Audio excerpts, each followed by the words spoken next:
Words are so powerful. My words are powerful. Your words are powerful. Words, what are they? They're on paper. They can be read out loud. They can be read silently. But when they are said out loud, they have such an impact on our mind.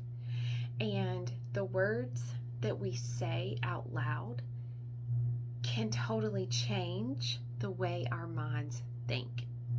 So, for example, if I say something negative about myself or something negative about an outcome of a situation, that's going to be in my mind. I'm going to be thinking about the negative, right? But if I'm saying positive things out loud and I assume a positive in a situation, my mind is going to be thinking of the positive.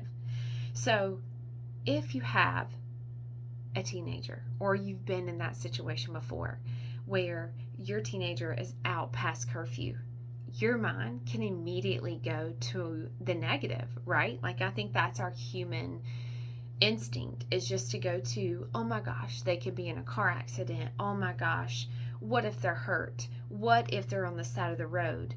But if you tell your mind they're fine, they're just running a little late, they're going to be okay, they'll be here shortly, right? So when that teenager comes home, you can have two different reactions. You can have, oh my God, I was so worried about you.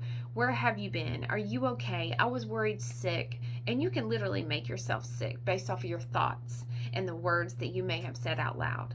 But if they come home and you're like, oh, I knew you'd be home. I hate that you're late. I'm going to have to ground you, or whatever you choose to do, and just be thankful that they're home.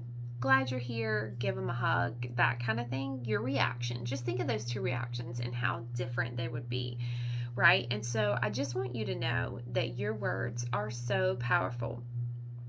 Even in the beginning, whenever God made all the things, he got finished and he said, it is good. He said, it is good. He didn't whisper it. He didn't think it. He said out loud, it is good. And so just remember how your mind has an imagination, and those words and those thoughts lead to your mind and the outcome. Not necessarily the outcome, but what you're going to think and how that's going to affect you. So you always want to be sure that you're speaking life and goodness into yourself and into others. And as you do that, you're going to attract more of those things. So your mind's going to say, oh, we are thinking about beautiful pink flowers today. Then we are going to see more pink flowers, more beautiful pink flowers. And if you know that, it's the same thing with a car, right? So if you have on your mind, you want a certain car, you're going to start seeing those things. And that's all part of your mind and what you're saying out loud. And that is how you're going to think. It's just a part of our subconscious being. And so whenever you do choose to say these positive things, these good things, tell the universe what you want, then you're going to attract more of those things, and you're going to see the good in all the things. So whether you want to believe it or not, God is everywhere in those things, like our universe, our beings, our living cell bodies. He created all that stuff, and it is good with him. He created it. He created you. He created me. He created us. And therefore, you are where you are right now because this is where you're supposed to be in this time. You were born for a time such as this. So, you are made to do great things. And you wake up every day to a new day. The sun rises and it sets. You don't have to think about that. It's going to do it automatically. You don't have to worry about that. It's going to do it automatically. If you have been given the opportunity and the blessing to wake up the next day, you are here for a purpose. You are here for a reason in this time and age and era.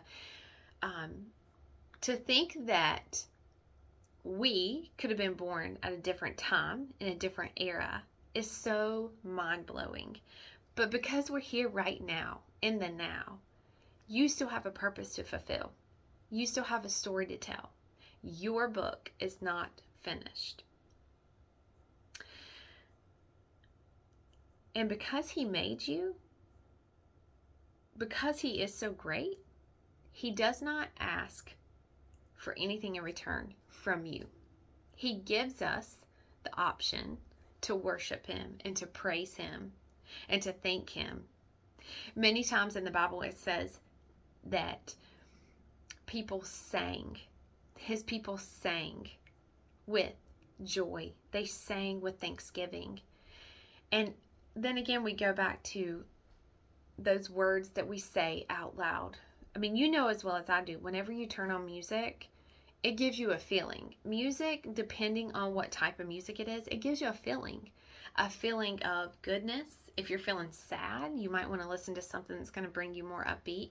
If you're going through a heartbreak, you're going to want to listen to those, more chill songs. I mean, it's like, why do you have different playlists? Because of the different times and the different emotions that you feel, the different moods that we're in. And so when you sing out loud, it gives you a feeling. If you sing his praises of goodness, you're going to have that feeling. And so you can wake up every day and you can feel upset, you can feel depressed, or you can wake up and think, I woke up another day. I'm here for a purpose and a reason. I'm still fulfilling that purpose. Lord, what can I do today to advance your kingdom, to live out my purpose, and to be my greater self with you living through me?